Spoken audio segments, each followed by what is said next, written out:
Эсперанто – самый известный в мире искусственно созданный язык. Его придумал в 1887 году варшавский врач Людвик Заменгоф. Заменгоф родился 15 декабря 1859 года в городе Белосток Российской империи. Его отец был учителем иностранных языков, да и сам Людвиг имел незаурядные способности к языкам. Уже в гимназии он, кроме русского языка, знал польский, немецкий, французский, английский, латынь, древнегреческий и древнеевропейский. Главной причиной предрассудков и вражды между людьми Людвиг считал язык и всерьез задумался о создании одного международного языка, который объединил бы все народы. Очень быстро он понял, что ни один из существующих языков не подходит для этой цели. Тогда он решил создать свой собственный. Первые попытки дали сложный язык с толстым словарем и неповоротливой грамматикой. Впоследствии, проведя работу над ошибками, Людвиг решил использовать суффиксы и приставки для образования новых слов. Это позволило отказаться от большей части разнокоренных слов и сократить словарь до минимума. К окончанию гимназии в 1878 году был готов черновик международного языка. Отец Заменгофа, хоть и был учителем иностранных языков, не хотел, чтобы его сын тратил время на бесполезные забавы. Он сжег рукопись, а сына отправил учиться медицине.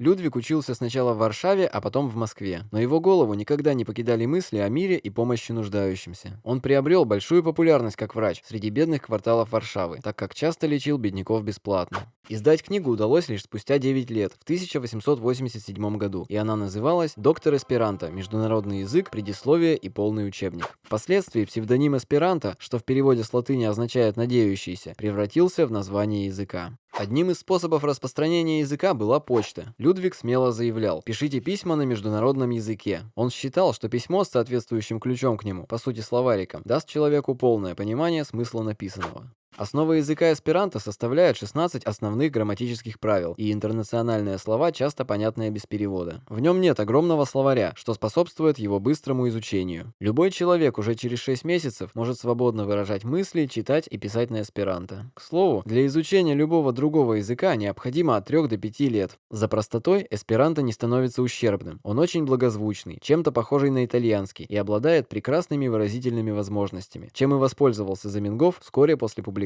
книги. Он перевел на эсперанто многие шедевры мировой литературы и даже сам писал на эсперанто стихи. Несмотря на распространение эсперанто и идеи объединения мира, братства народов и сочувствия, 1 августа 1914 года началась Первая мировая война. Тяжелым ударом стала гибель младшего брата на фронте в 1916 году, а 14 апреля 1917 года в оккупированной германскими войсками Варшаве скончался сам Людвиг Заменгоф. Сегодня движение эсперанто насчитывает более 20 тысяч эсперантистов. Ежегодно в мире издается около 200 книг на эсперанто и около 300 периодических изданий. Эсперанто все так же несет в себе идеи доктора Заменгофа о мире и любви к ближнему. Это была история языка эсперанто и его создателя Людвига Заменгофа.